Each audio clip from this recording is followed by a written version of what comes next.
hot down here in the southwest, Albuquerque, New Mexico. Hotter this year than it was last year. Let me readjust my favorite fedora here. Um, Let me first start off with my usual prayer, and then I'm going to give an announcement, a couple of announcements that are very interesting coming up. Through divine power and by divine grace, for all of you who get an opportunity to listen to today's show live, and meaning watch it live stream, or come back and watch it in the archives here, or later see it over on YouTube channel, which is Circle of Grace 1. I want to thank you so much for being supportive throughout these last couple of months of me shifting around. Since, last year I was just doing blog talk radio with another group called the Thor Ministry Radio Network, and that was on Thursdays for about 2-3 hour show I think I did then. So 2 hour show at least. Yeah, 3 hours I was running it. And so, hey Marie and Mike, and now I'm back, live streaming as well every Thursday, which I started in I think February, and in end of January I started my own blog talk radio show again. So I thank many people for hanging in there and being supportive. I've been broadcasting online since November 2008. So I've been on a lot, Just TV, U-Log as they call it. I mean, tons of them. And I wound up coming back to Ustream. And I think my very first one was with a group called Mogul out of New York City, which turned their name into Livestream. And that was pretty interesting too, because I had a bigger studio board to work with, what you call more virtual studio board, where I could like bounce in and out of different screens, but it overloaded my smaller laptop that I had back then in the state of New Jersey all those years, so kind of blew that one out, but I'm back now. So as I release this particular prayer to all of you that get a chance to tune in and watch me every week, I just want to let you know how grateful I am for your support and for other people that get this opportunity to watch the show. So shall it be. Now, what we're going to do is, as I clear my table off here, yesterday I was reintroducing some of the late Reverend Ike's work, and he's been on my mind for a long time, so I want to share a lot of his gifts that I've gleaned through reading a lot of his books, studying a lot of his material, and I still study a lot of his material. A lot of it you can see clips of his work on YouTube. And his son Xavier is continuing his Prosperity Consciousness Church that he has in New York City. And Father left behind many ministers over there, practitioners, spiritual ministers, to run the church, because his son Xavier lives in Los Angeles. And the father at one time, after living in New York City, also lived in Los Angeles as well as down in Florida. So they have these, homes that they acquired that they have to take care of, and Xavier makes sure that his mom is well taken care of.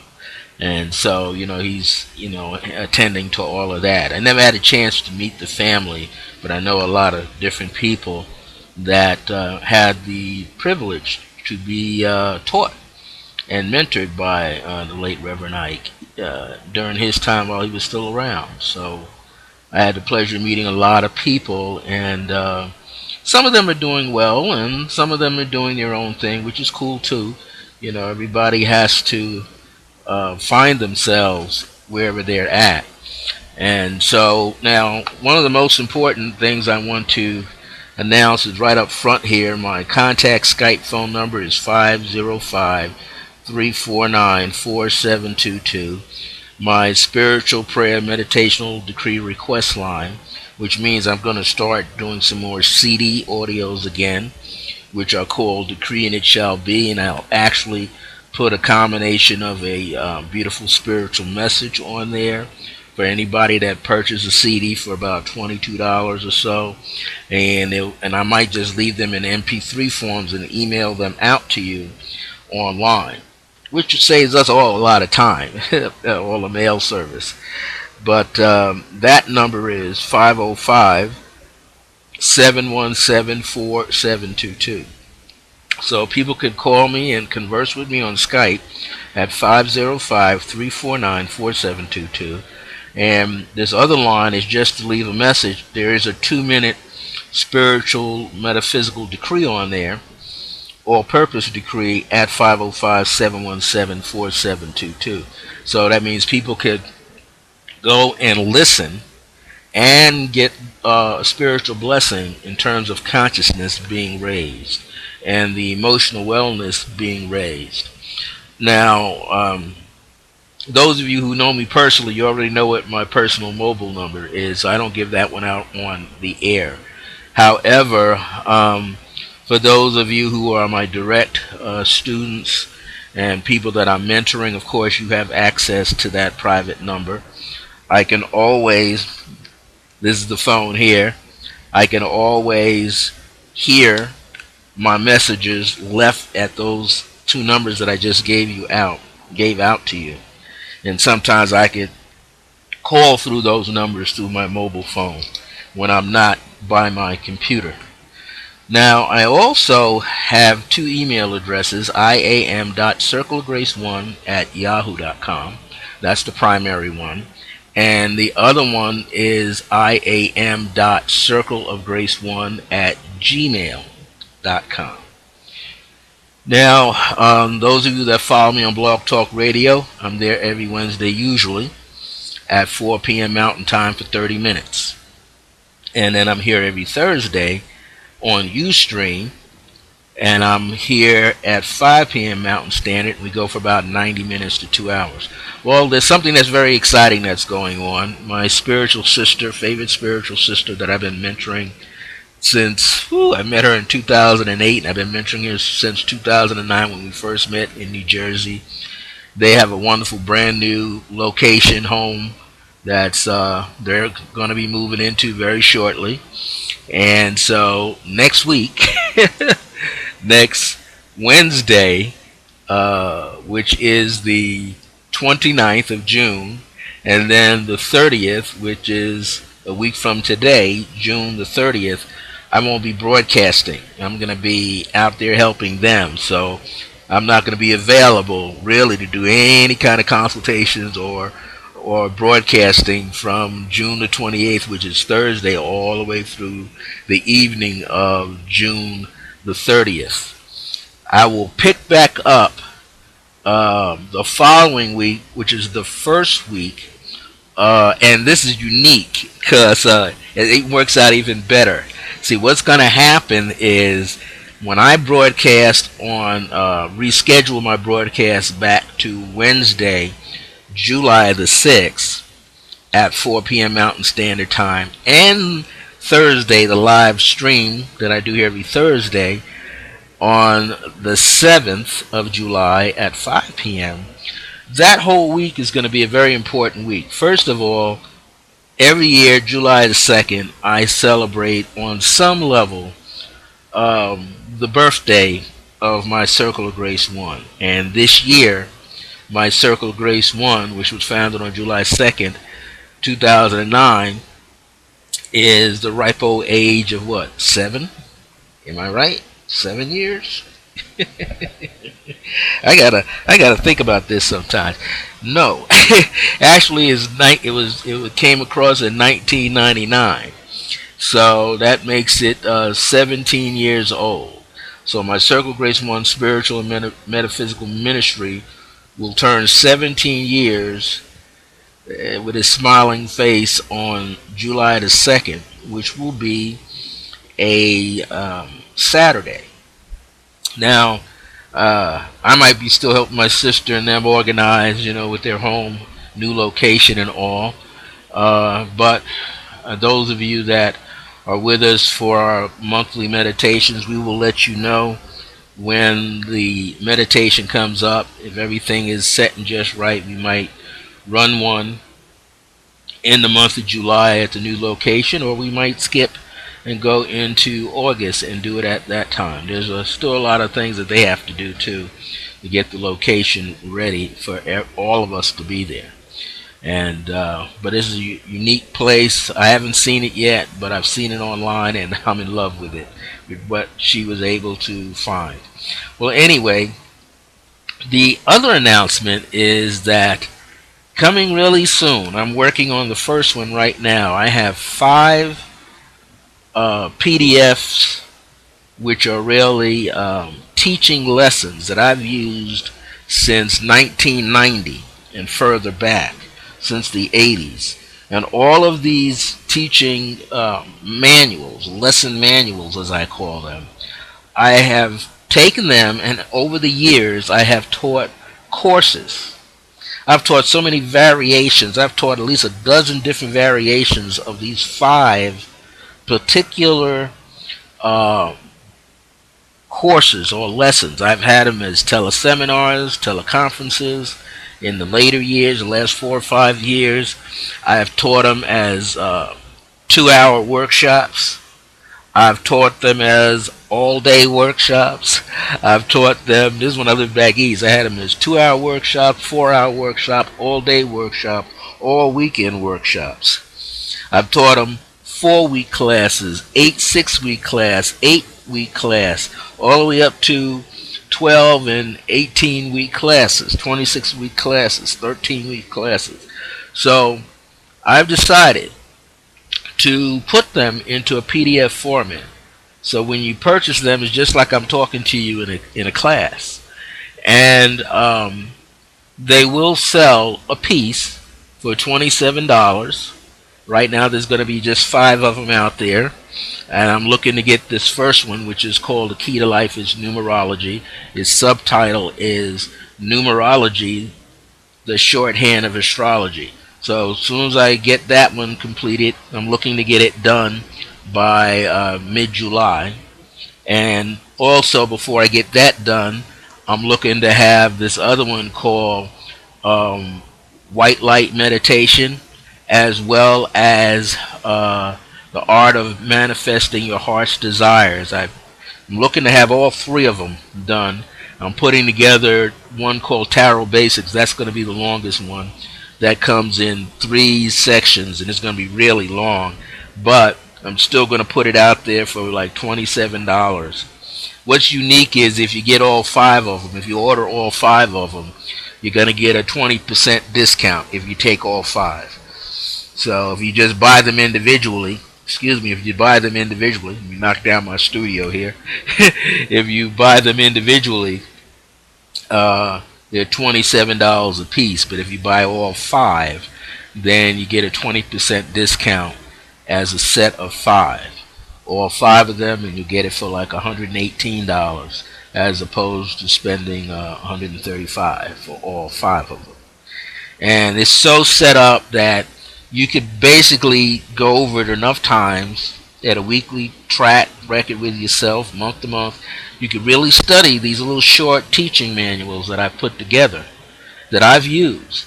So it's like, you're taking a peek into my mind, in my heart, how I actually think this stuff out and teach it.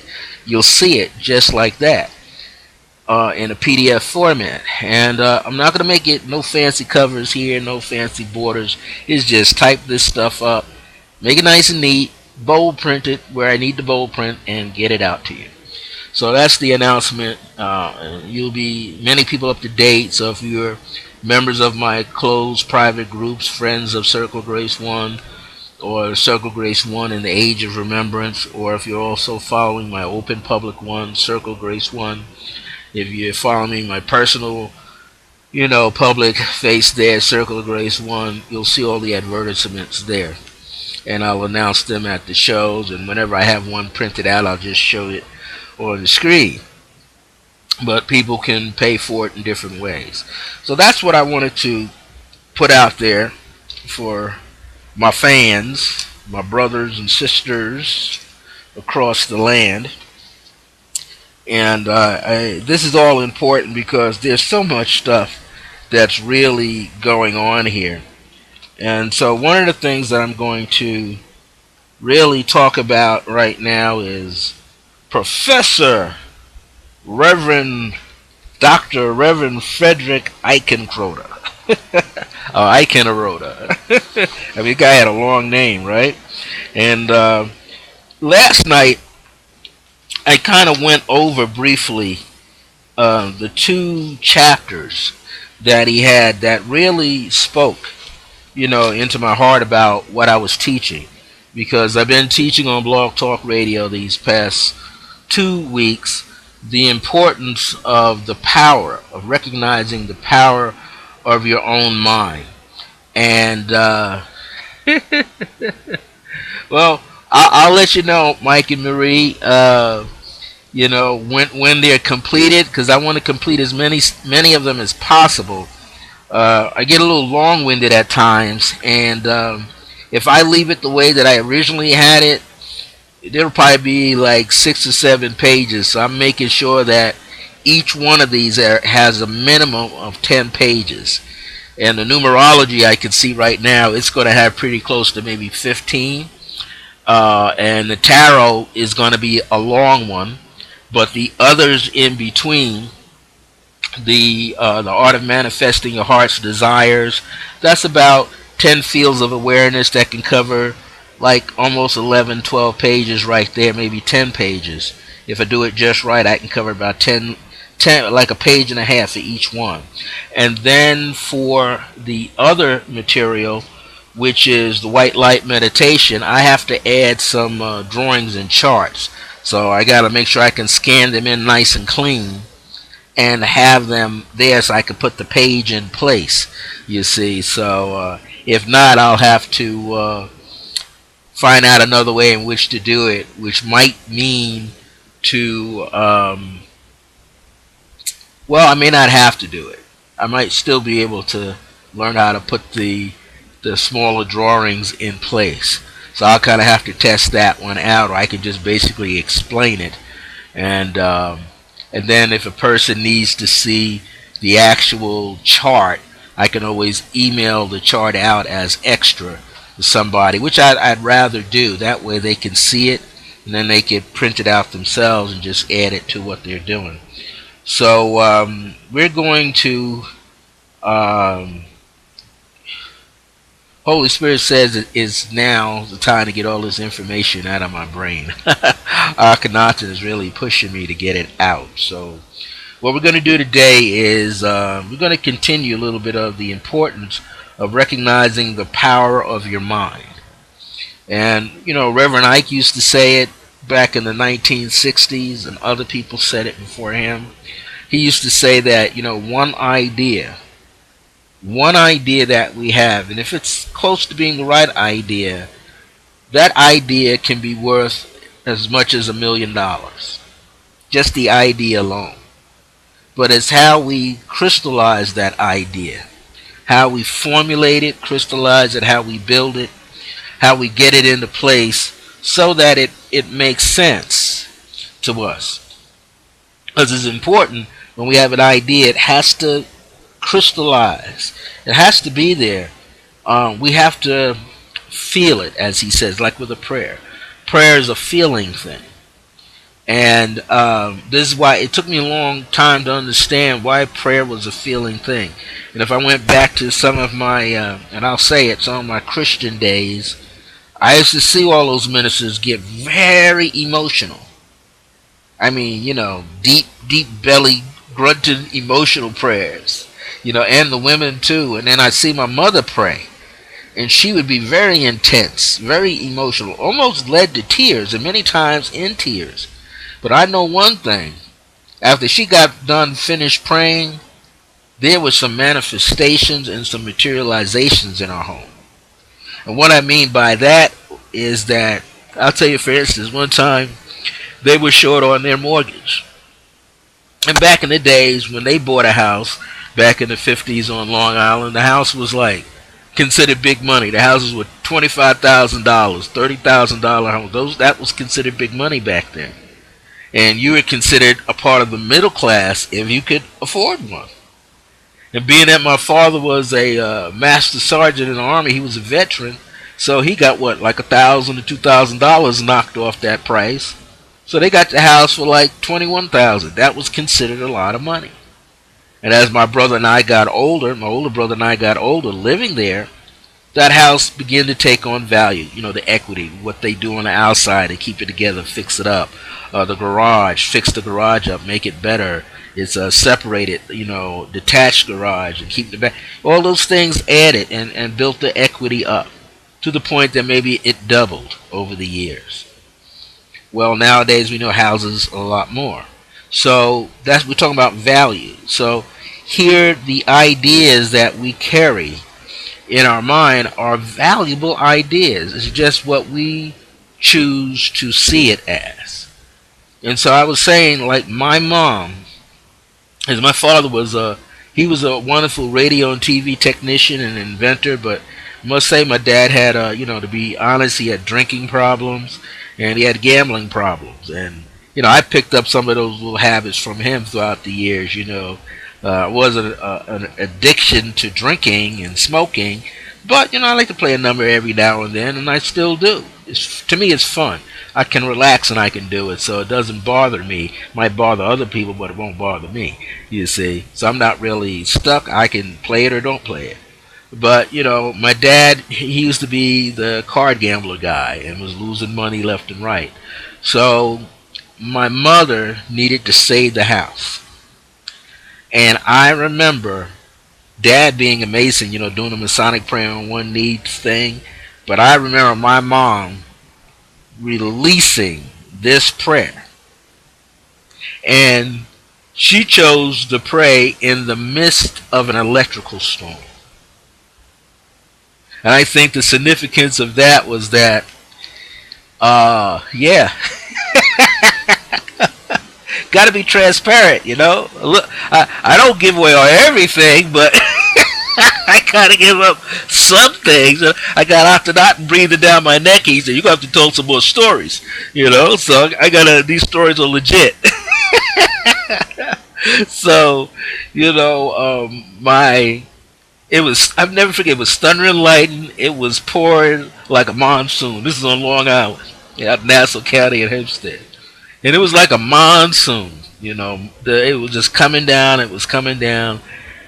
And my father, he just decided, well, he just going to go on to sleep. He was drinking. He just go on to bed, And my mom was there in the living room. My brother is in the basement. I'm in the basement, We're kind of staying out the way, because, adults are adults and they're going to argue about certain things. So I could hear them arguing. I was getting upset, so our parents sent us to go downstairs so they could discuss it.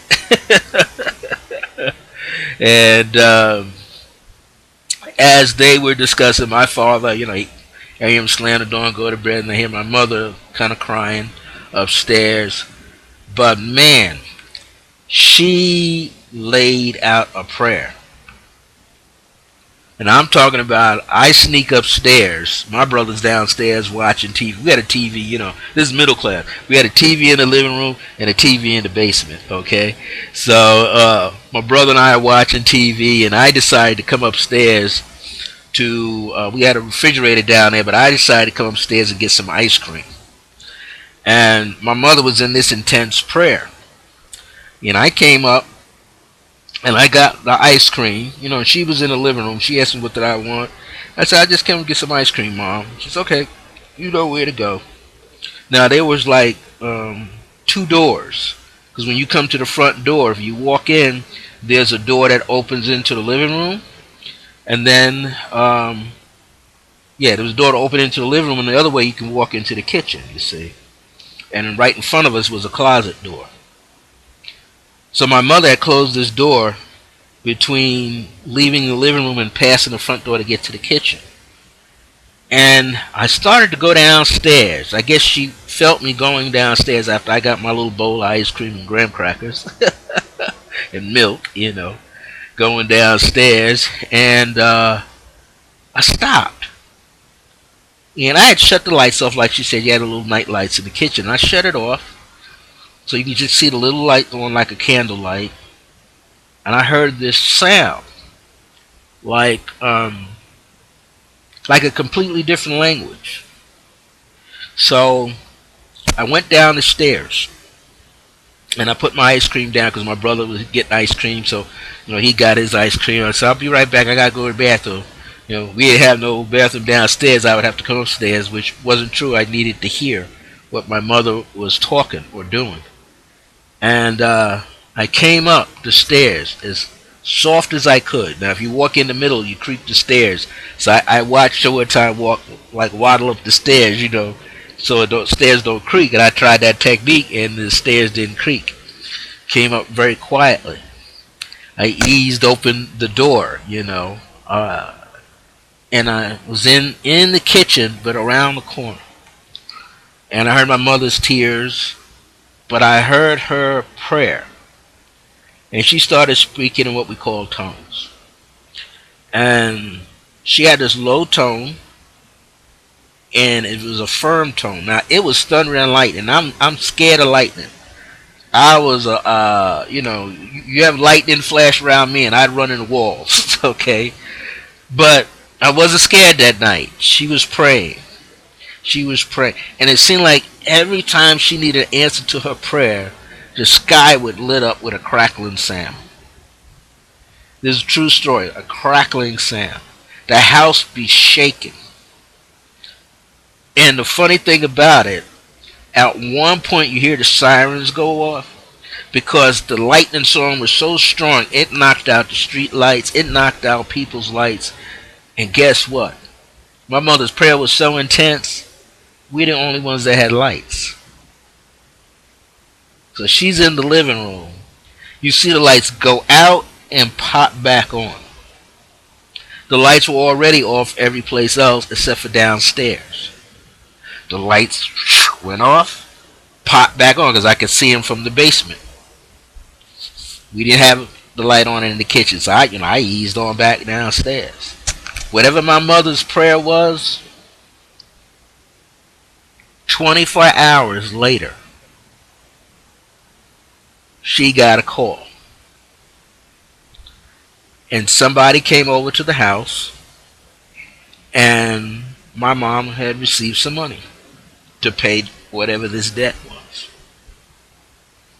Months later, when it came time for her to repay it, I remember being with her. It was someone who worked at one of the banks locally that knew my folks. When she went back to pay this money, and she was about to pay maybe half of it, the person said, my mom's name was Grace, said, Grace, don't worry about it. It's been taken care of. Now, that money back then was about, she needed about $5,000, $6,000, $7,000. That's considered big money back in the 60s. That would be equivalent to like $70,000, $100,000 probably now. But that's all she needed. And she had just scraped up maybe like $500, $600 to start trying to pay this money to this person that worked in the bank. So apparently it wasn't, the person worked at the bank, but she didn't borrow the money from the bank. It didn't came from this individual. And this individual told her she didn't have to. They just didn't have it on their heart to accept the money. They just wanted to be present because my mom was hardworking and my parents had their own business and stuff. So I say all of that to say that, as Reverend Ike would say, the feelings get the blessings. And my mom was an avid fan of Reverend Ike. We never had the chance to go to his church, but we listened to his radio shows. Especially, she heard him every day after her gospel shows. And if I was home sick with asthma, I got to listen to the gospel singing shows with her. And then the next 2 hours was Reverend Ike from Boston, Massachusetts. And man, she'd get a notebook, and I had my little notebook, and I'm taking my little notes. And she's taking a wad of notes. She had lesson plans from him and everything. But I kind of miss those days because those are good old days, even though there's rough times, all the kind of nasty stuff with prejudices is going on. But When Reverend Ike was on radio and on TV, we got a chance. We were glued to the TV set, and so we were taking all that information in. And so I'm going to talk about, as a review first, the first two chapters. Now, again, this was his book. If I could put it up here. This is the man, Reverend Ike's Secrets for Health, Joy, Prosperity for You. And as you see, a Science of Living study guide. Now, this guy was an evangelist minister first over the years because his father was a minister. And I don't know what happened here. Looks like my face jumped off. I hope you can still see me. Oh, there you go. All right, I'm back. And so, you know, she had a lot. She taught me how to be spiritual. And she's still around me. So I have a lot of my mother's energy in me. A lot of it. I got her eyes. I got the whole network here, you know. And she always used to tell me, stop worrying. And her spirit is still here. Stop worrying. So I know if I just do what I'm capable of doing and more, you know, I'll be all right. That's always the thing. So one of the things, you know, I read here. One of the things that I read here was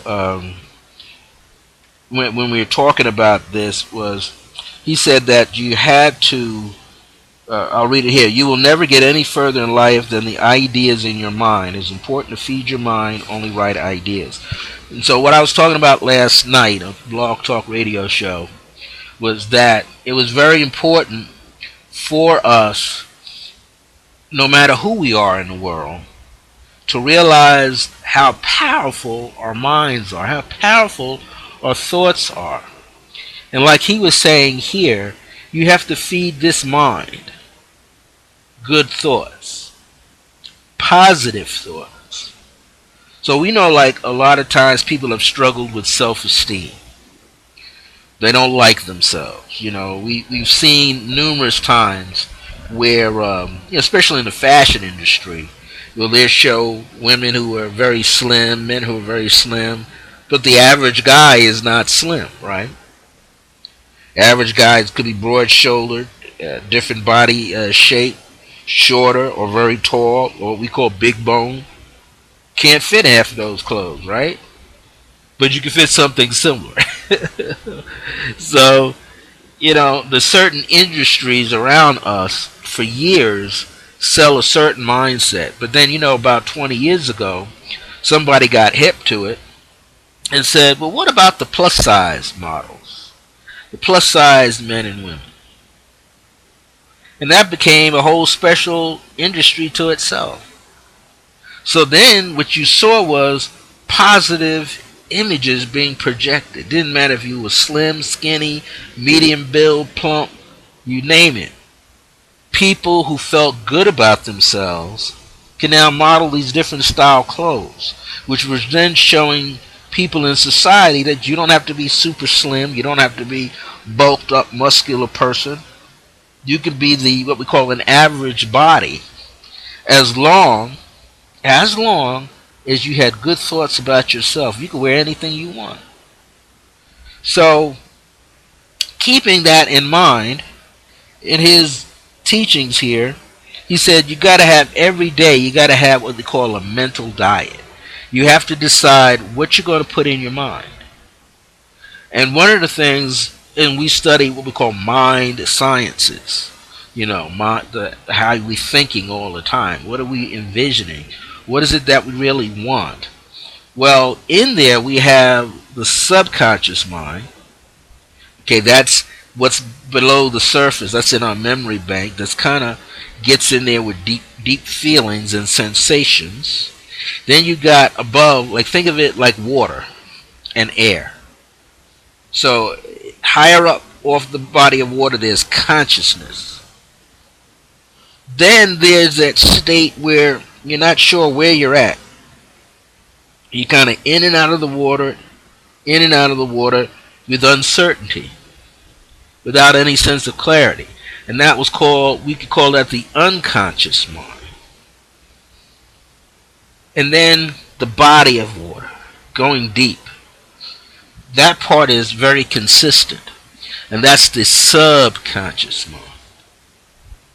So the unconscious mind is this part that's like the border between the subconscious, sub meaning under or beneath, and conscious being above. And the key factor is the subconscious mind of us is like a tape recorder. Whatever you project in there, whatever you put in there, the subconscious part of yourself doesn't really have a way of delineating a difference between what is called right or wrong. It only takes in all these thoughts, all these ideas, all these images that you got, all these feelings. And so let's say there's a person inside of you in the subconscious department, and it's not their job to determine if it's good or bad. However, there are categories there. And whichever one that idea or feeling vibrates with, that part of yourself is going to put it in the right category. So let's say there's only two categories in the subconscious mind: good stuff and bad stuff. So here you have all these bad thoughts, all these bad feelings with bad experiences that go along with them, being absorbed, being left at the doorstop of the subconscious mind. And your subconscious mind personality picks it up and goes, oh, it's labeled no good. So they put it in the no good department, the bad department. And then there's another package of thoughts that come up that says, all right, good thoughts, positive thoughts. And they say, okay, I'll go down the hallway here and stick it in this room. Well, eventually, there's like a scale in there in both rooms. And whichever one that's weighing the most, that's the one that the little subconscious character is going to pull out for you. So if you have, let's say, bad experiences driving a car, you've had bad experiences learning how to drive a car, you finally learn how to drive a car, you've been involved in several auto accidents, fender benders behind you, in front of you, the side of you. Maybe you were a driver, maybe you were a passenger, and you experienced them at the same time as well as you witnessed them. Okay, but more being in the car and you had them, or you're with somebody else and they have them. Now you have this history inside of you of bad experiences with cars.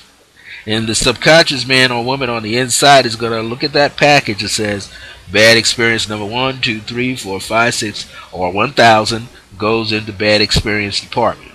Positive experiences, let's say with being in an airplane, going on a trip, very positive experience, well, that goes into the positive experience room. Whichever one outweighs at that moment, that's the one that he or she opens the door and is like a bunch of wild steer. They come running out at you into your life. So it's important to have this mental diet, which means you monitor every thought and every feeling that's coming to you. How many of you out there you've had what they call, we have our days ups and downs where we're not feeling good about something, but how many of you have had a day where you're feeling all right, but there's people around you who aren't feeling all right? They're not thinking okay. And when they're not feeling all right or thinking okay, they start thinking and feeling negative thoughts. And then they start doing negative things. And they're around you. And how did they get around you? Well, there's a part of you that's putting out a certain frequency. The frequency could be this. Lord, I don't want to be. I don't want to be around anybody that's thinking negative. I can't stand being around negative people. Negative people. I don't want no more negative people. So what's happening is what your emotions get in there with repetition of thoughts. You're saying over and over, I don't want any negative people around me. Okay, but you got to remember, you've had some experiences with the word negative being a descriptive word of your experience. So now that unconscious person, that subconscious guy, is in the room and he's waiting. He's getting this call, and what does he hear? Or she hears? Negative, negative, negative people, negative thoughts, negative feelings. Negative people, negative thoughts, negative feelings. They start going down the hallway. Looking negative, like a library. Negative thoughts, negative feelings. And then it says, I don't want to feel that anymore. And the word feeling has got power behind it, got emotional power. So at first it was just a thought. And the subconscious person is just looking for words to size up to what they're seeing, for images and experiences. And then they get shook with that feeling like an earthquake. So this must be it, because the feeling is now involved. And the feeling is like this tumultuous wave. And it's overflowing like a tsunami inside the subconscious world. The subconscious guy said, well, I got to stop this. My world down here is going to be rattled. So give it what they're asking for. Negative people, negative experiences. That's what they want. And they release it. Now, that means you get magnetized from the inside to the outside. And now you have shifted. And your mental diet, you're off. Where you were thinking, I'm not going to experience anything negative, because you didn't have time to put something positive in place that you could look at and that you could follow. So therefore, all this negative feeling is now on the surface, and it's attracting, it's pulling. So yeah, you're going to run into somebody who's not feeling well, who's not thinking well, who's thinking to do something negative against themselves or involve anybody else around them. And now you're in the vicinity because you are drawn to it on some level. You're drawn to it on some level. Excuse me if you're not seeing my face. It's something, I'm pressing the wrong button. I'm not seeing it, but I'm still here. There we go. Something about my stuff today. I gotta watch how I press my mouse here. But yes, what's going on is that we don't realize that we're building this energy up around us in our auric field, and we start putting out these signals. Now this is where we fall into a habit of being unconscious, not being aware that we're putting out that signal. So that's why it's important to make right ideas your daily mental diet, to think good thoughts, have good thoughts. So take for an example, somebody around you got a job promotion but you didn't. The way to speed up the opportunity for you also, for that infinite possibility to fall in line for you, is congratulate the person or be excited for that person. That's a part of your mental diet. Be excited for somebody else. No matter how small the accomplishment is, be excited for that person. Why? Because you're next. That person's in your vicinity. Something positive happening to them, then something positive is going to happen to you also, because you're seeing it outside of yourself. That person, that experience that's outside of yourself is also on the inside of you, in your auric field, in your body. You're having a similar experience, just a different plateau, different characters, different stage. So this is why it's important to create a positive mental diet, as he calls it. And as you do that, he says, then beware of the junk food and read the label. This is how he calls it.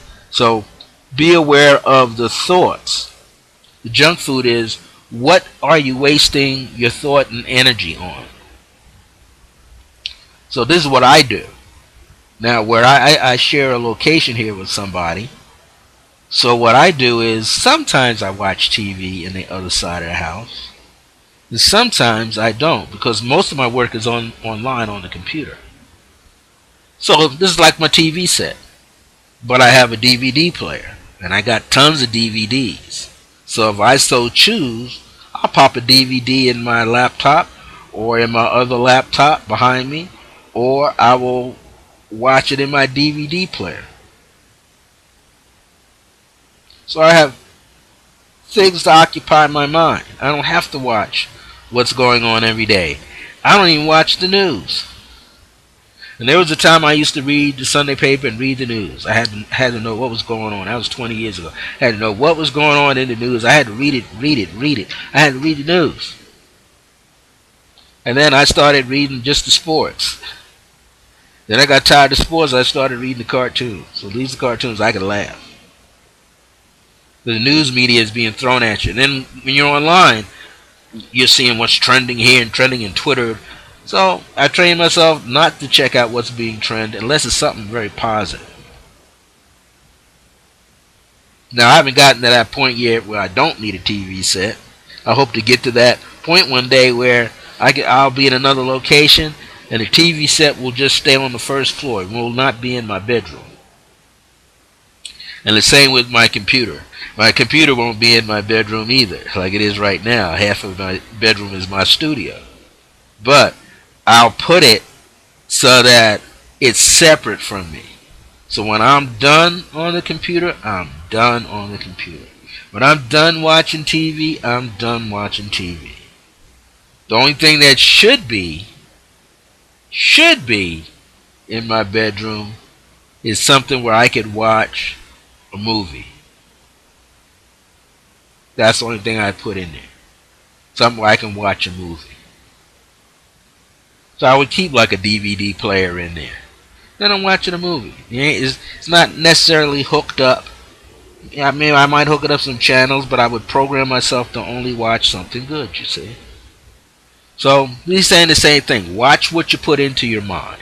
It's like, junk food. What's around you that's disturbing you? You definitely don't want to take that in. We see enough as it is, right? You see enough as it is. That's the same as putting around yourself people who are very positive. When growing up, if you're a parent, now I don't have any children, but I still was a child once, and I remember my parents would ask me, "Who's your friends? Do you know, Francis? Do you know who your friends are?" And I go, "Yeah, I know who my friends are." Do you really know who your friends are? And so, what would be the source of trying to understand who my friends are? Do I know their background? Who were their parents? I grew up at a time where everybody knew everybody. Every parent on the block knew each other. All the children on the block knew something about each other. We were not necessarily in each other's homes a lot. But, children play in the street, right? They play in each other's yards. But the parents had a unique connection. Now I remember it. Every Sunday, the parents that lived 2 doors to my mom and dad's house, they had breakfasts together on Sundays. Or certain Sundays. At least one Sunday a month or one dinner a month. The 2 houses to the right of my parents and my parents shared in having Sunday dinner or breakfast or lunch. Now, if my parents were having Sunday breakfasts between the other two houses, then we would be sharing lunches back and forth. And usually on Sundays, because my mom had 2, 3, 4 other brothers and sisters who didn't live far from us. One, we could walk to their house. Another one was in another direction, so that was 2. And then 2 of them, one that was another direction, that aunt, 2 doors, 3 doors from her was a brother and his family. So guess what? Sunday dinners were spent with my mother's other siblings. At least twice a month.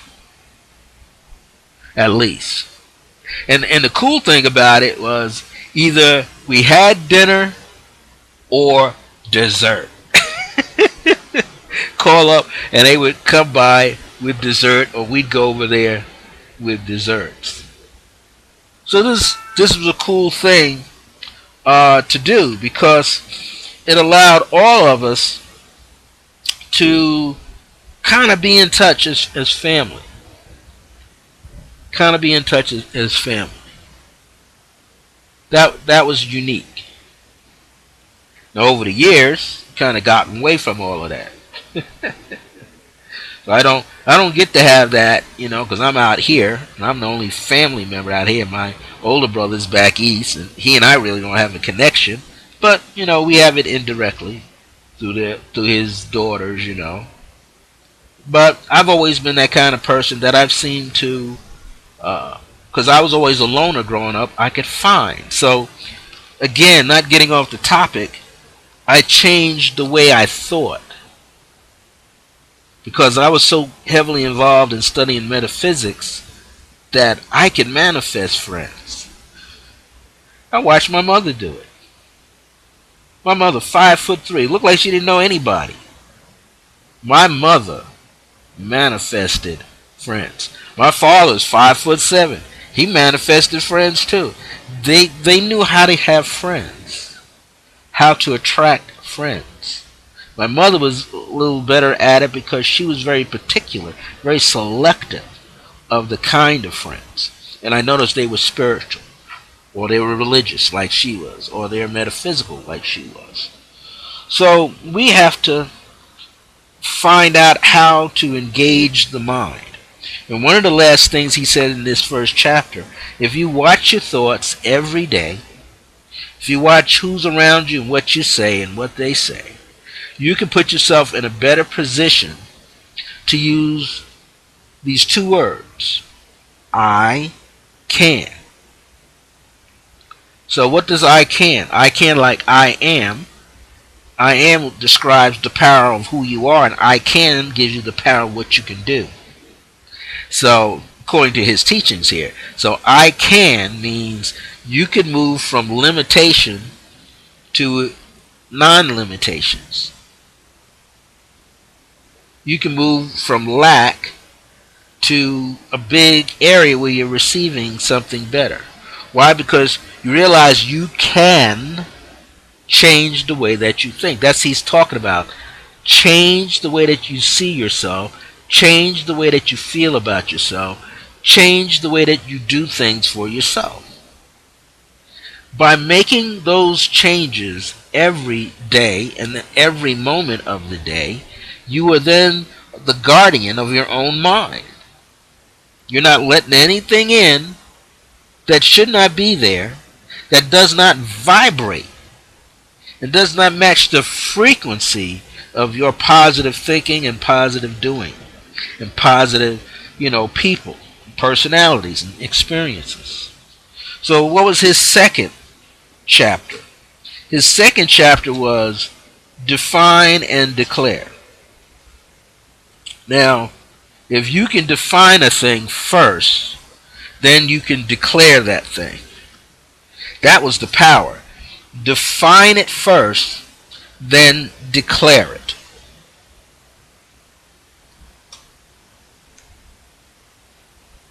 So here is, he always used to say, and I used to think of it first, I think, before he even said it, but I believe I heard it from his teachings. Think like a journalist. There's 5 W's, or 4 W's and an H. 4 W's, 4 questions that start with W, and 1 question that starts with an H. And, a journalist had to fulfill these 5 questions in their article. And it starts like this: what's going on? What's the news for today? What's happening? So we know what's happening. The next question is, where is it happening? What's happening and where is it happening? So if you have these thoughts going on, there's something you're trying to achieve. What is it that you're trying to achieve, that you desire to achieve, and where do you want it to come? Well, the answer is you want it to come to you. You want to be there. So it said, so naturally the third question is, who is involved in the what? So who and where are like neck and neck. So what's going on, or what do you want? Where you want this thing to be, and who's the significant party that's going to be receiving what's going on and where it's going, and that's you. Now, the next question is the fourth W, when. Now, I do consultations, spiritual consultations for people all the time, and the first that they want to know, can they attain certain things? So what is it that they're trying? They already know the what. They don't necessarily know where that opportunity is coming from. They know that they're the person involved, so they know what they want because they're the who that wants something. They're the who that's creating the what. They just don't know where. And the other thing they don't often know is when. They always ask the time.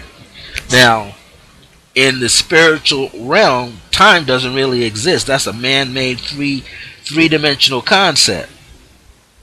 We got space and time and breath and air. You don't have time to figure out like when.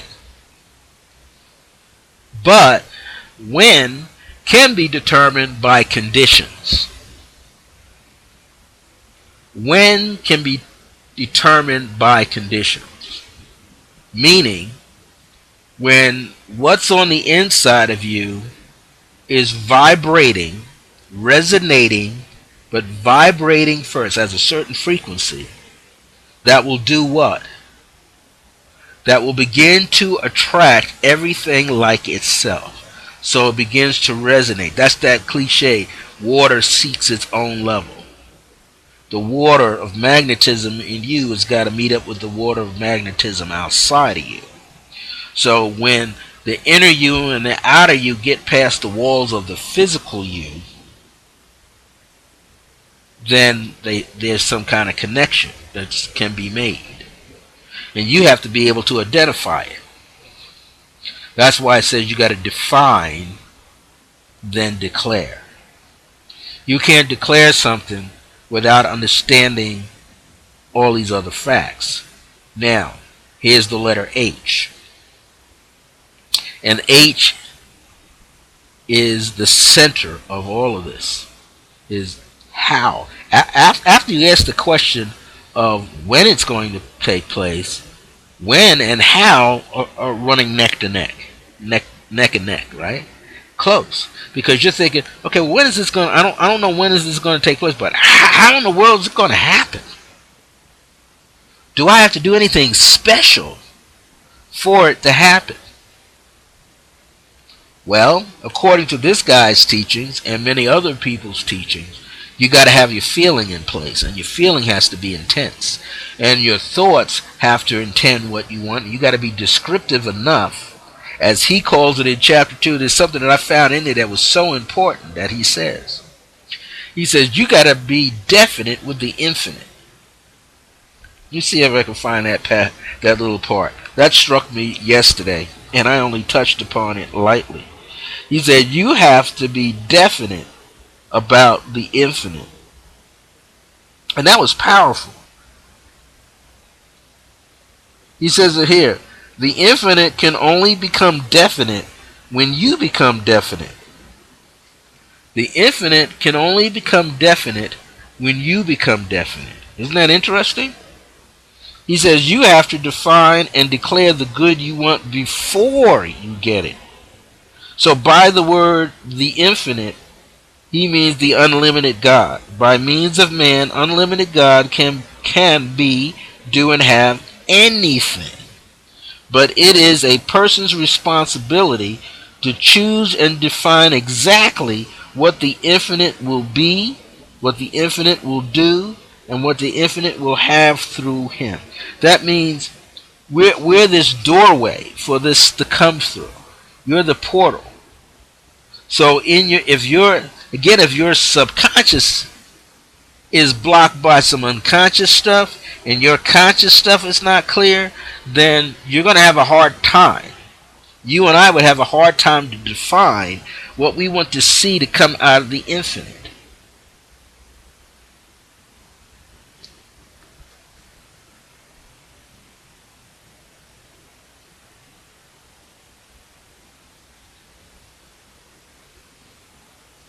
So he's saying, like, you gotta push your own buttons to get where you gotta go.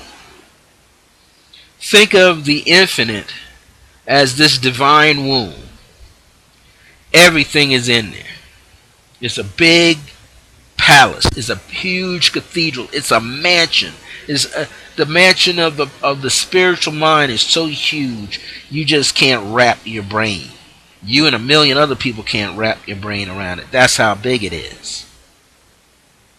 But if you've never been exposed to something that big, then it's hard to see it in your life. But there's ways of planting those things in your life. One, you create a vision board for yourself. When you create that vision board for yourself, you can get detailed. So let's say you're striving for some house that you're trying to get. You're striving for some house. And this house that you're trying to get, you need to see some physical side of it. But you don't know exactly if the house exists or not. But you don't have to. There's a guy by the name of, who was in the movie The Secret when it came out. The guy's name was John Assaraf, I believe. He's still around. Look him up. John Assaraf. It's spelled Assaraf. His last name. First name John. And he talked about in one of his articles one time that he and his wife, they wanted to have this big house with a pool. I mean, huge mansion with a pool. He had pictures of it. And at the time when he had pictures of it, it was a place that he would need to have fixed up. Now this is his mental diet that he's putting together. He's defining the picture. He's already thinking positive. He's a positive thinking teacher with the affirmations and the whole 9 yards. So he starts putting out into the ethers this. He wants X amount of bedrooms. He wants a playroom for the children, recreation room for the children. He wants an attached garage where he can put at least 3 or 4 cars in there if he so chooses. He wants a swimming pool, a tennis court. He wants all these things. 2 stories, probably sitting on 4 or 5 acres of land, and nearly secluded. There's a road that'll take you back there. You can see his house and all. Now, the very unique thing about it was he had not yet acquired that house, but that was on his vision board. Some 5-6 years, I think, had gone by. He forgot about what he had requested in the universe. What happened was he got so much into traveling and teaching and doing and making the money as he's gone along. And he and his wife making the money and putting that money and banking that money and putting the kids in, taking care of the homes and the kids. And they gradually began to elevate and elevate and elevate and elevate. So by the time he's probably lived in more than one places, had different cars, he and his wife, a different circle of friends and everything, he forgot about the house. One day, they bought this house that they needed to fix up. They're fixing up the house, and they hadn't unpacked everything yet, but he's like jumping on his work because he's put so much work out there. All the classes he wants to teach and all these things he wants to do, and all these clients around the world, and they're traveling, and his wife is doing stuff, and they're trying to take care of their children. He's in his room working on the computer and probably on the phone. So I'm kind of paraphrasing this a little bit. Eventually, his son is playing in another room where there's some boxes. And he's, trying to make sure the son's okay and he's not getting hurt. The son started unloading the box. Just unloading the box. Children, we all have done it. We see something that catches our eyes, and oh, Daddy, look what I found here. Look what I found here, Daddy, Mommy. Unloading the box. Eventually, he gets up and he goes over to the room to see what the son is doing. And he starts, playing because he's working from home. He's playing with his son, and he runs across something in the box. He starts pulling out these different elements that are in the box. He comes to his vision sheet, and lo and behold, there's a picture of this mansion that he had on the vision board. Listen very closely now. He had this picture on the vision board, almost like an aerial shot in different areas, and then you see the house, and you see the floor plans, and the property, how it's laid out. It occurred to him that the house that he and his wife are in at that very moment is the house that's on the vision board. Completely gotten away from him. He was focused that intensely on trying to have this mansion, that particular house that he had on the vision paper board had completely left his mind. He had packed it away. I guess he thought he wasn't going to get it, and they were staying wherever they needed to stay. And they were in hotels and getting better and better, and other homes, and just traveling and doing, and then land in this area and get this out. It never occurred to him to think that he is now living in the house, and they are what? Fixing the house up. Beautiful. That's all about being definite with the infinite. But in his case, he forgot. So he is saying, I must be definite with the infinite. If you don't push your own buttons in life, the world will push the buttons for you. That's important. Like, know what you want so someone else doesn't have to choose for you. Many of us, all the time, are dealing with that. Someone is pushing the button, and you got to push the button. Someone's pushing the button, another button, and you're pushing the button. Which basically means you're trying to control how your life is going to be. He says, choose this day. Don't let other people choose for you. He says, there is one thing that the infinite will not do for the individual. He's talking about the infinite, the spirit. This is very important for you to remember. And let me tell you, you will never hear it in the average church or average place. He says the infinite will not choose for the individual. The Almighty is not going to choose for you. It is you who must choose. It is you who must define what you are going to be, do, and have in your life. So he's saying, as an example, you cannot ask the infinite to choose for you whether you are going to have a Cadillac or an Oldsmobile. You got to decide, I want a Cadillac, or you're going to decide I want an Oldsmobile. You want a fancy big house here or a little house there. You can't go, give me this or give me that. You have to decide, be definitive, and then all things start flowing in that direction. So he says, choose this day. He said, as you do that, you command the universe. God serves man, and man serves God with definite requests. He said, the infinite will support you. Well, you know what? Dr. Michael Beckworth, who has the Agape International Spiritual Center out in Culverton, California, outside Culver City, California. He says that all the time. He says the universe was going to meet you. You decide. The universe rises up behind you and meets you.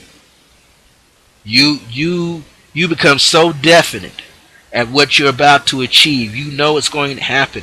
You start doing all the things you need to do. The universe starts what? Opening the doors. The universe will continue to open the doors. That's what the universe does. It's a door opener, and it's a door closer too. You have to know what you want. So if you keep putting out there, I'm going to do this, I'm going to do this, I see myself doing this, I want to do this, I get excited about doing this, I'm going to jump on the bandwagon to do this, I'm going to eat things that are going to help me to do this, I'm going to dress myself so I do this, I'm going to spruce up my day so I do this, I'm going to act like I'm meeting more people so I can do this. You keep doing all of that, and guess what? Not only do you trigger yourself to go forward, but you're telling the universe that you're getting ready.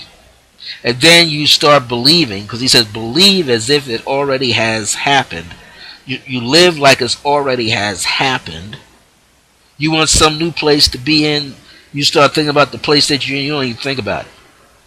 It's like, I think of places I want to be in, I have this thought in my mind, I'm opening the door, I'm only here for a short time, I'm opening the door and I'm walking in to something new. And I keep that going in my mind. Why? I start seeing, and what? Ideas come, like an airplane. Ideas come into my consciousness to do what? To help me unlock the puzzle pieces. Lock the door. Things come in, flying into your life. People to unlock the door for you. So if you're expecting something to be there for you on the other side of the door, you'll walk through the door with expectancy. I once heard a story, and this was a story that someone had over the years. People have replayed this message, this story, thousands of times. And one of the stories was this. There was a prison warden with his secretary. And every now and then, the warden created something similar to amnesty, an opportunity for someone to be pardoned. He would look over his list of prisoners, and he would see who would be the next possible candidate to be released. So he calls the person outside of his chambers office, go get me prisoner number such and such, wing such and such, cell block, pod, you name it. Eventually, the guards bring the inmate number, whoever that is, to him. Invites the person to come in, take a seat. They're talking. Secretary's right there. She's doing her paperwork. Warden is talking to the inmate. And there are two doors nearby.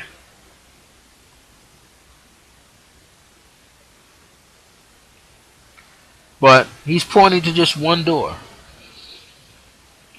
And he's talking to the prisoner to get a feeling where his mind is at. Has he learned his lessons, being there, how has he, acclimated himself to being behind bars all of these years, and if he had the opportunity to go, would he go? Well, it finally got to the point where the prison wanted to know, what was all these questions about? He's in there for the rest of his life. And now you're telling him he has an opportunity to walk free? Really? Well, those two doors are there. And he tells the prisoner, I'm going to give you an opportunity to change your destiny.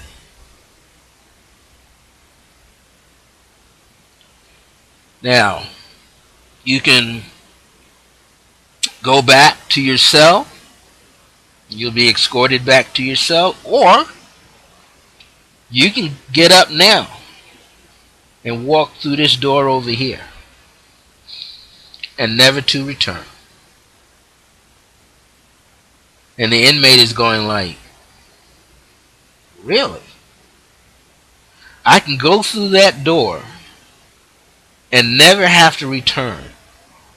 And that's my choice. Or I can go back out from whence I came with the guards back to my cell. And the inmate now is thinking and asks the warden, well, what's behind that door? That you want me to go through that door? Meaning the inmate doesn't trust. He said, what? Well, would you think the inmate trusts? He's living amongst other felons. You know, they fight here and now. There's gangs in it. Everything's going on. His whole life has been that, for whatever reason that got him in there. But he asked the warden, what's behind that door? The warden goes, unknown treasures are behind that door. Unknown opportunities and experiences are behind that door. But no one has ever gone through the door. So I've called you here to see if you would like to go through that door. And the prisoner thought about it, and thought about it. Finally, the warden says, have you made up your mind? The prisoner goes, yes, I've made up my mind. He said, well, what's your answer? The prisoner says, I'm going to go with the guard. Because I don't know what's behind that door. I really know it could be a trap. I don't know what's behind that door. But I know what's behind this door. I'm going to go with him. So, you know, the warden thanks him for coming to see him, for at least having the opportunity to go through that door, rather than going back to the door that'll lead him back to what he's been accustomed to all those years. So, he calls the guard in, and they take the gentleman back out. As the rest of the day goes on, the secretary's getting curious, because it's on her mind. She's seen this numerous times. People not going through that door, but going back out into the prison yards to deal with all of that. So she asks the warden, what's behind that door? What are the unknown treasures, the unknown experiences that everybody has turned down? What's beyond that door? The warden gets up from his chair, unbolts the door, and when he opens the door, it's a clear walkway. You see fences, but it's a clear walkway. No restraints. Walk through the parking lot, going about your business. Freedom.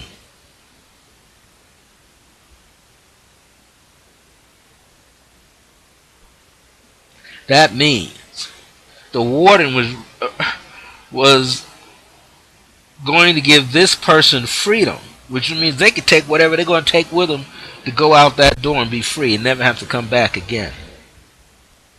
But that's all to say that many times we are imprisoned by our minds. We are conditioned to see limitation, to see difficulty, to see lack, to see poverty, to see anger, to see pain, to see sorrow, sadness, moodiness, upsets, turmoil, but never see an opportunity to be free. So I bring that in to say the same thing here. You have to define the infinite. That person in that story was not able to define what was infinity for them. So they fell back to what they were accustomed to. They were accustomed to the violence that goes on in the prison. So how many people are accustomed to the violent or the struggles that go on in the mind? Should I or shouldn't I? Should I or shouldn't I? Should I stay here? Should I remain here? Should I strive to do better?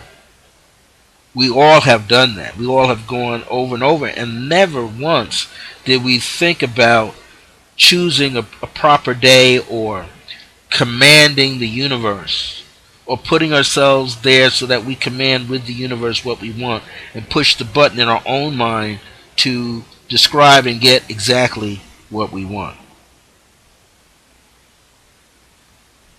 Let's not fall into this pattern where we don't know.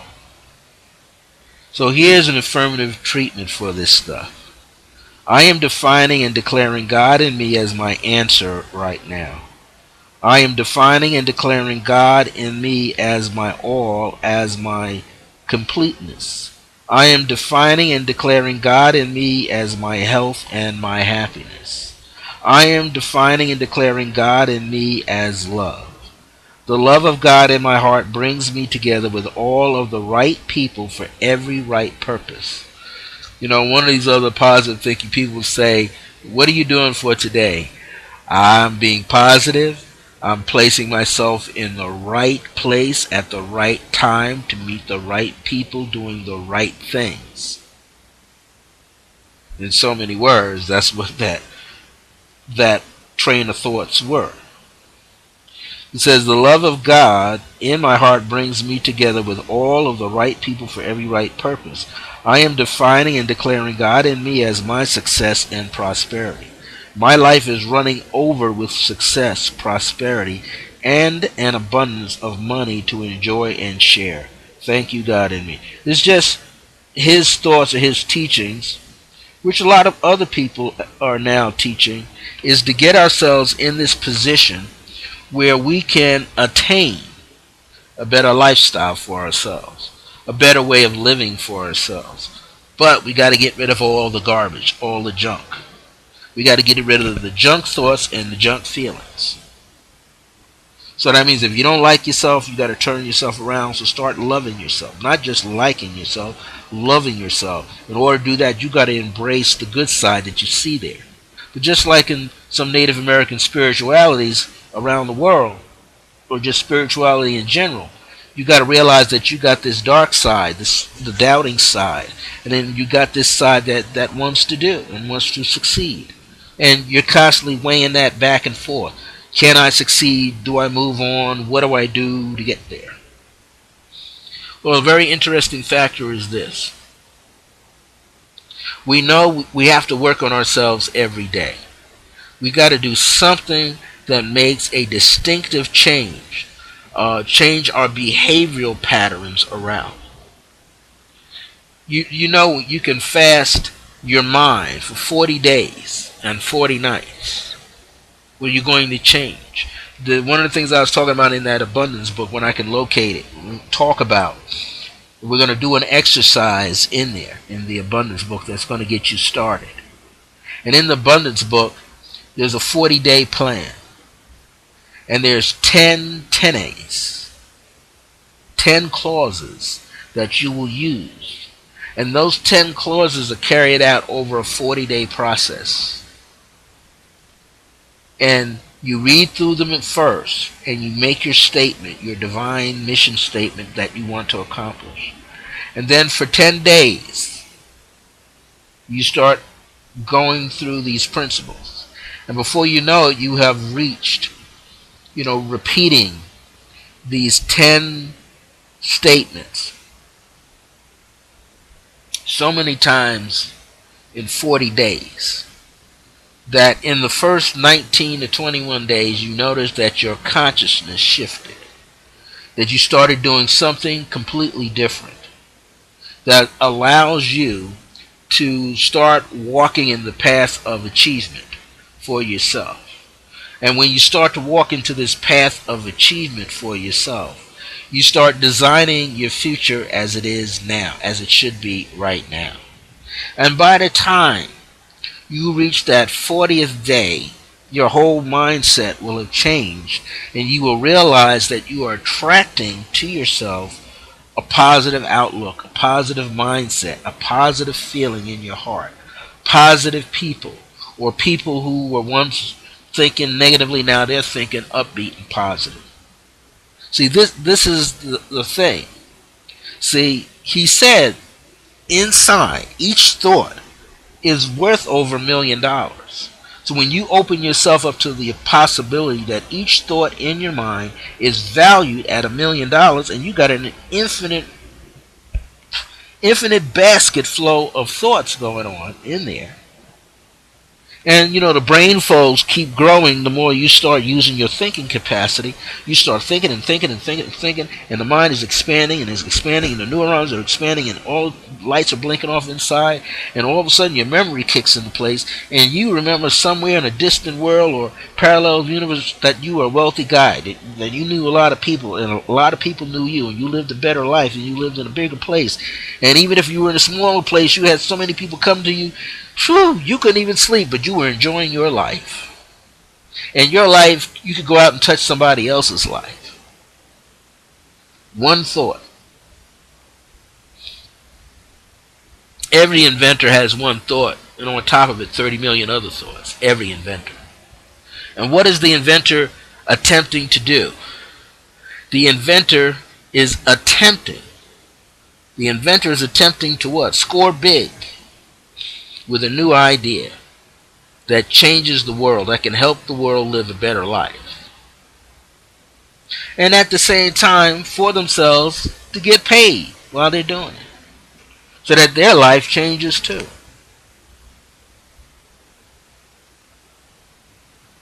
One of the things I've learned in this 42 years is similar to what he's teaching here. I must say that his teachings have been a part of my life. Decide for yourself. It's the same thing as he's talking about push your own button. Because if you don't, someone will push the button for you. Decide for yourself. So let's say you want to become this phenomenal healer. There's some classes you're going to have to take. There's a whole lot of books that you're going to read. There's a whole lot of DVD films you're going to be watching. There's a whole lot of CD audios that you're going to be listening to. There's as you're learning to be this healer, you get to this point where you're taking all of these tests and handwritten tests and typing tests and some oral exams so that the teacher knows that you know what you know. And then you have where you invite people to come to be a part, to be like the mock patient. You have invited these people to become a mock patient, where you get now an opportunity to test your healing practical skills upon the mock patient or client. But the interesting factor is, for whatever type of healing that you're doing, that person that you invited gets an overflow. The overflow is they actually do feel the healing, because they're just not in the room with you on a healing massage table. They're in the room there with other people too. And so what happens is this overflow, this grid pattern, this overflow, this crystalline energy that picks up and expands throughout the entire room, and everybody gets a sip. Everybody feels the fallout. If all the practitioners, including the proctor or the teacher, is watching the student, everybody gets a chance to feel the energy flow of how the healing can go for them. And when that person leaves, the practitioners got to take their notes, and they got to put their thoughts and their feelings and whatever they had to do, the steps and what they thought. After it's all over, now you meet with the proctor, or you give those in, or you sit with the person who's working with you, your teacher, and they go over all of that to make sure you know what you know. But you don't get a chance to do 1 hour. You may have to do 13, 14, 24 hours of this kind of work. You may have to take a course that involves, let's say, 8 weeks, but during the 8 weeks you got 2 classes a week, and each class is 2 hours long. So that's 4, so that's 32 hours. And after the 32 hours, you got to spend some time on your own, putting it together, and then you got the practicum, where you got to go in there with all of these different people. And you got to spend 15, 20, 30 minutes per person all day long. So you might have, out of 8 hours plus time for lunch, you might get 6 to 8 people in there. One for each hour or 2 an hour. And you may have to do that several times, every so often, every couple of weeks. So maybe you got, out of 6 hours, 12 people. And you do those 6 hours every maybe 3 weeks, 4 weeks. So maybe you will have 24 weeks or a year, you will have more than enough hours put in. Then you got to explain this stuff. Then you got to explain it. That's the power of recognizing just how powerful your mind can be. You start recognizing how powerful your mind can be. Then you realize you got to get excited, right? You got to get excited about what you're about to do. You got to feel so excited about it that you know that you're going to make it work. Why? Because you're going to apply yourself. You're going to apply yourself so that you can do it. You're going to enjoy reading about it. You're going to enjoy writing about it. You're going to enjoy interacting with different people.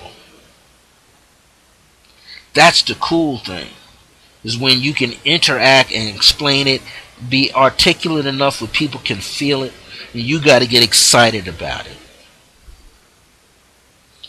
And not only are you going to get excited about it, is you're going to know the work. Because if you know the work, and if you know that you know the work, then it's easier. Then the next level is finding your own clients. So, you got to push your own buttons.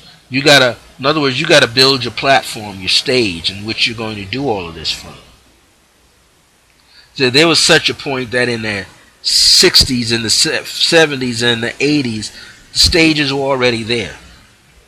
So you had to use everything that's on the stage, the props, you name it, you had to use it. But then the 90s came along, and then the millennium stretched out. So now you got the internet that can help you do what you got to do. And everybody can cross-network through the World Wide Web. Now your audience got bigger. So now what do? You got this big audience where now you could have almost 1 million people in touch with you, or 10,000, or 20,000, or 30, 40, 50,000 people in touch with you. How do you get all of that to go? Some people have worked out systems, business plans, and they can work it. And some people have business plans that work those things but don't work what you do. You've got to push your own button. You've got to create the platform. You're the test piece for what you're about to do. And when it works on you, then you can apply it to somebody else. And when it works on that person, then you go to the next person. You have to decide what your goals are going to be. You have to decide what do you consider a success for you. That's important.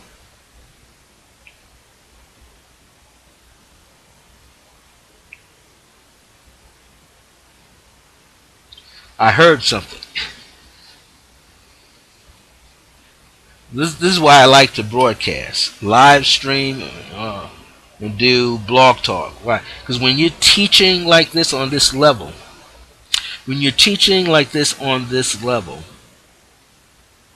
I'm going to say it again. When you're teaching like this on this level, you tap in to a field of energy where you can hear spirit speak intuitively into you and telepathically into you. And spirit just whispered to me and says, to close this out so that this is firm, let's create a short meditation. So here's the short meditation. One of the things he said in here is you got to push your own buttons. So let's turn this thing like in a little bit of Star Trekism. With the part where Captain Kirk and Spock and Bones and all of them were out there exploring, and they would get to the platform where they had to stand, right? And they would contact on a lapel, contact Scotty, and Scotty would say what? Yes, Captain Kirk, Spock, and Bones, what do you want to do? And they would say, beam me up, Scotty. So how about we beam ourselves up? Let's not wait for somebody to beam us up. Beam yourself up. So just take a moment. Think of all the things that you have achieved already. And think of the things that you're trying to move to a whole new level. So I want you just to, if you want, just close your eyes or just think it and feel it of what you have in front of you. You want to take the energy of that thing and you want it to become so real that you can feel it. And that you're now moving it to a higher height for yourself. And you're expanding the awareness of it so that you can feel it. And so that you know it's going to do what? Materialize. Just not manifest, but materialize. It's already in the spirit. It's already in the spirit around you. So it's manifested in spirit. You just got to materialize it in front of you.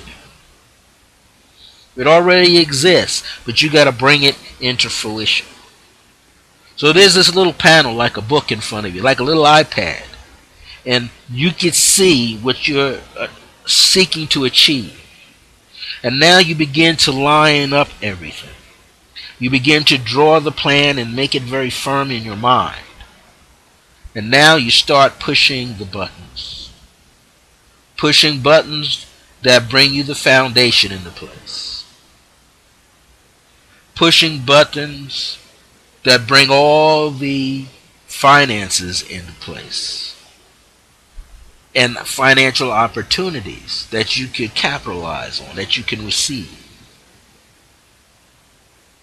Pushing buttons that bring the right people into your life. Pushing buttons where people can help you set up the platform, people can help you get all the things you need in place, people can deliver things you haven't even thought about, people that escort you to where you have to go and bring you back safely. People to help you to secure a location in the way that it should be for yourself so that you continue to be more prosperous and more successful at whatever you're doing. People when you push buttons that show you even more infinite possibilities. And pushing that last button that's next to the last button where everybody around you is in it and you're enjoying it with them and they are enjoying it with you. And the last button that you press is hallelujah, baby, it's done. I'm there already. I'm enjoying it. More doors have opened up, more prosperity, more abundance, more good health, more positive people with prosperity, abundance, and good health, or who understand it, more people who support me at whatever I do, more thank yous that are coming down the line, more opportunities, and you're just feeling total bliss, total bless, total gratitude, total grace in motion, which is divine for you. You just know it's where you want it to be.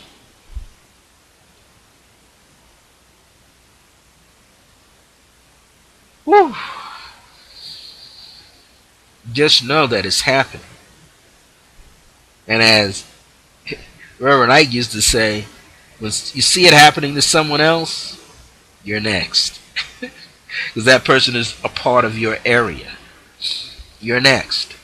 That means there's something that you're working on that's now going to come into fruition too. You're next. And something else that you might be looking for, even if you don't know how it's going to happen, you don't know when it's going to happen, you may not know exactly where, but you do know what it is and who needs it. You know the what and the who. The what is something that you desire, and the who is you. And where you need it to come to you. So you know those three, you just don't know when. And you just don't know the how. You don't know the when, and you don't know the how, but you do know what, you do know where, and you do know who. You're the where and the who, and the what is happening to you. You're the where, and you're the who, and what is happening to you. That's it's going to happen to you, whatever the what is. Who is coming to you, and where you have an inkling is you. If you don't know exactly where it's coming from, but you know where it's going to, and that's the who part, and that's you. You just want it to land properly. So we're going to close this show out now. I want to thank you for being here. I hope other people will come through and listen to this animated show. I get really super animated when I get within a week or two of my Circle Grace One's spiritual teachings. My other celebration is every February the 7th, because February 7th, 2009 was the founding of the spiritual and metaphysical ministry, the 5 levels. Now we're breaking it down to mentoring masters. Been doing that for 2 years, and all these other programs now that are developing out of the Circle of Divine Grace and Remembrance that's founded on February the 7th, 2009. Now that was 7 years old as of this year. So next year it'll be 8. But this year, the Circle of Grace 1 on January the 2nd of 2016 will be 17 years old, still exercising. Circle of Grace 1 is a teenager. Not an adult yet. Circle of Grace 1 is a teenager. So I want to thank you, Mike and Marie and Mike for joining me, as you always do. I want to thank everybody else that will see this later in the archives. I've gotten so much into doing this, I don't even really advertise it in the way that it should be advertised. But people nonetheless get to see it and know that it's out here. We will be back 2 weeks from now on Thursday, July the 7th, 2016 at 5 p.m. Mountain Standard Time. We'll be doing Blog Talk Radio, The Age of Remembrance, also known as the Circle Grace 1 in the Age of Remembrance. We won't be broadcasting next Wednesday, which is June the 29th, but we will be back on July the 6th, 2016, which is a Wednesday at 4 p.m. Mountain Standard Time for the Age of Remembrance. And again, 2 weeks from today, July 7th, 2016 at 5 p.m. with our live video stream, Ustream of the Circle Grace 1 with myself, BroFrancis, Revels Bey. And that week, I'm going to bring a lot more things out. I'm going to teach from good old Reverend Ike here because he's on me to put all this information out. It's a good reminder for me at the same time. And you're going to help me celebrate the 17 years of the Circle of Grace 1. And since July the 7th, we've got that 7-day in there, and we're already universally, 2016 is a 9 universal month, and the 7th month is going to be a 7 universal day, but that day will be a 5 vibration happening. That'll be very good because 5 is good for communication. And I would like to do a lot more. I might do some readings. I'm going to invite some other people to be a part of this audience, to do some readings. And maybe I might get their questions ahead of time and then read briefly on their question here. So I want to thank everybody for joining me. I'm going to sign out, rest my throat, get ready to talk to someone else a little later on tonight, and rest up for next week. Be a part of the Hulk to help move some things. I'm excited for my sister and her family. Well, I've given out all the call points here. I will be getting those PDFs together. I'm going to tonight work right back on the Key to Life is numerology. I definitely want to get that done as soon as possible. It'll be done by the middle of the month of next month. So we're talking about the 7th the 14th, the 13th or the 14th, to have that first one done at 27. But I also will try to put together the other ones, which are definitive. They're already set up. I'm just retyping them. So who knows? I might also have the Art of Manifesting Your Heart's Desires ready, as well as White Light Meditation ready, along with the numerology one. And then, of course, I'm going to have Tarot Basics. Put that maybe toward the end because that's more extensive. I'm not going to put any pictures in. I'm going to explain some of the basic tarot cards just in general because it'll fit most classical tarot decks. Tarot Basics 1, 2, 3. Tarot Basics 1 is on the minor arcana. Tarot Basics 2 is on the major arcana. And then Tarot Basics 3 is on some important layouts. And that one I have to add in some layouts. Now, the purpose of getting all this material together is so that everybody that buys one at $27 a piece, and the other unit will be on Dreams. So when people buy like each one of these at $27, or they buy the full set of 5, and then they get 20% off, and a full set of 5 will cost just $118 rather than accumulated $135. When I get ready to do the teleseminars that'll be connected to these PDFs, you already will have it. Then it's easy to use the PDF as a reference point when I start going a little deeper into this. Also, when I set up out here a 6-week program or an 8-week program or a 10-week program, you already have the information. See, what I'm sharing with you at $27 a pop is what's the teaching manual? When I type this out, it's like I'm talking to you. It's like you're getting the class. Now, I'm going to put together some CD audios. I'm going to put together some CD audios as well. And I do plan, as soon as I get more time, I do plan to put together on DVD some teaching programs, or I might add some of these. For a very inexpensive price, people might get just some of these teachings from the broadcast. And I might go back to some other material that I have. I just want to make sure it's still playing. When I delve into that other material, if it's still playing properly, I'm going to put some of the old school stuff of video streams. That's what I'm planning to do, to put them on DVD. So you might be able to see something like 2 of them, which will be great.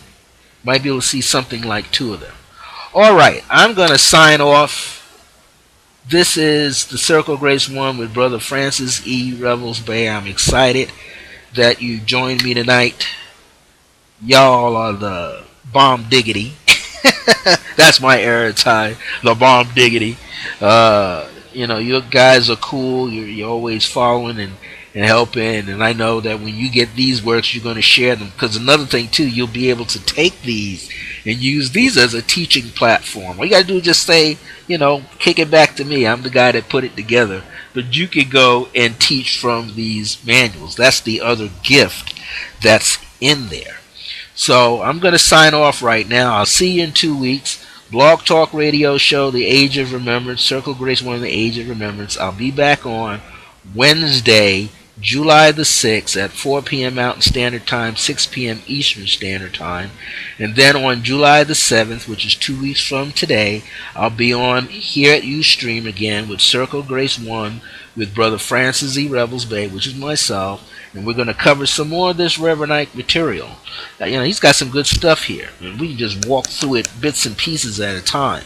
And there's so much in here. And I'll be back here 2 weeks from now, Thursday, July the 7th at 5 p.m. Mountain Time, which is 7 p.m. Eastern. And that week, you're going to celebrate with me the 17th anniversary of my Circle of Grace 1.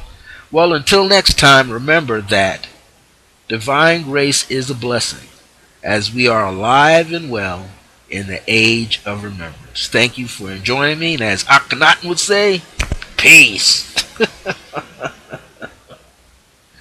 All right. See you 2 weeks from now.